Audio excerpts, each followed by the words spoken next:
notre grève n'est rien d'autre que le non-respect du gouvernement du Sénégal par rapport aux engagements qu'il avait pris envers les syndicats du secteur de la santé.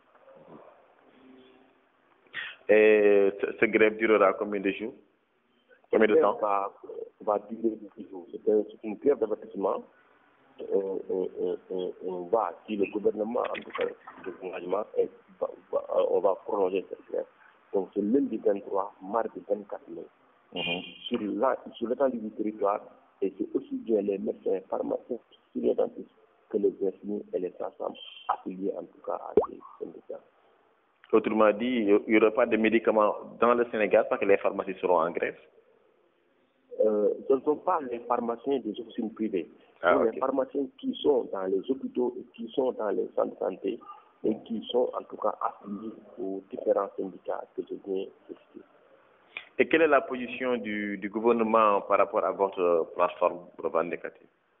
La position du gouvernement est claire, c'est le déni total, c'est le mutisme.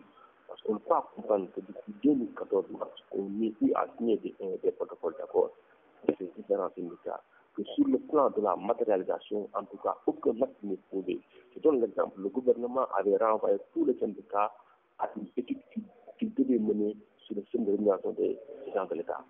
L'étude est finie, les résultats ont été présentés et nous, comme on sait qu'on était léger par rapport au traitement salarial, l'étude allait en tout cas nous rétablir dans nos droits. Parce qu'il est question de corriger une injustice.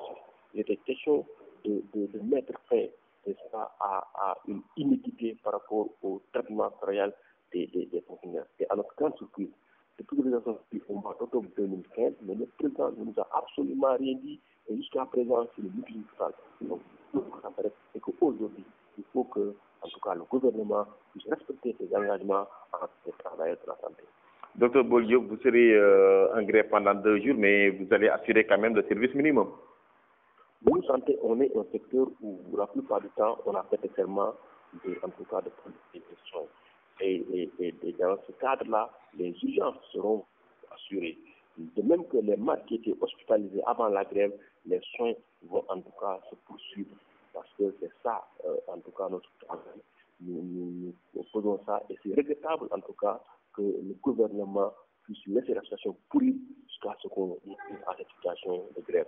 Parce qu'on estime qu'à notre niveau, tout ce qu'on devait faire pour ne pas arriver à cette situation, on l'a fait. Mais du côté du gouvernement, il faut qu'il s'assume, qu'il prenne des responsabilités et qu'il respecte ses engagements envers, en tout cas, les syndicats du secteur de la santé. Ok, docteur, pour revenir un peu à la grève, après les 48 heures, qu'est-ce que vous allez faire? Bien sûr, ça ce n'est qu'une grève d'avertissement. Et ça, on prend l'opinion à témoin.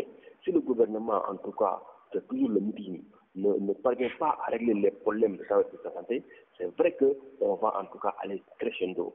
Parce que ce n'est pas de l'intérêt du gouvernement, ce n'est pas de l'intérêt des syndicats, ce n'est pas de l'intérêt des populations. En tout cas, nous appelons le gouvernement à être tout responsable et à traiter avec la plus grande diligence les questions du secteur de la santé.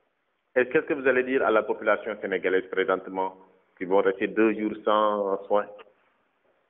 Donc, ce qu'on dit d'abord à la population sénégalaise, c'est d'abord nos excuses parce que c'est une situation regrettable. Nous ne voulions pas arriver à cette situation. Mais quand on est contraint à faire certaines choses, vraiment, on n'y va. Parce que aussi, comme on l'a dit, on a rempli nos devoirs, tout ce qu'on devait faire en matière de santé, en matière de soins, en matière de négociation, en matière de lobby, pour que le gouvernement règle, on l'a fait. Maintenant, la responsabilité est du côté du gouvernement. Nous disons à la population aussi d'être arbitre et de demander au gouvernement de respecter ses engagements envers les travailleurs que nous sommes.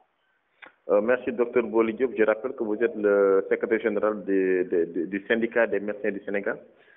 Merci. Merci beaucoup.